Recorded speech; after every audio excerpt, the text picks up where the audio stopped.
How to fix missing DLL files in Windows 11. So in order for us to get this done, I want you to go ahead to Google, and here just go ahead and type DirectX download. So you should be able to see this one, DirectX End User Runtime Web Installer. Just go ahead and click this, and then what you're going to do is select your language and then click the download button here. Now just go ahead and save it wherever you want. I'm just going to save it on my downloads. Just go ahead and click it. So we're just going to simply run this one.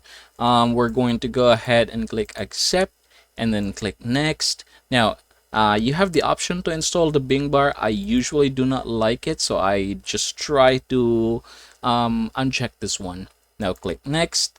Alright, after installing it, just go ahead and click finish.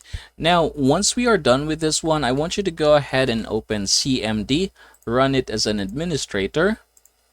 And once you have opened it, I want you to go ahead and run these commands right here. So this is the first one.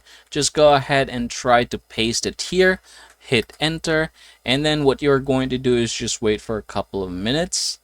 Alright, so image version is there already. And as you can see, it is processing. So go ahead and try to wait for this one to be done. Alright, now that it's done, we're going to do the next one. So it's going to be this one right here.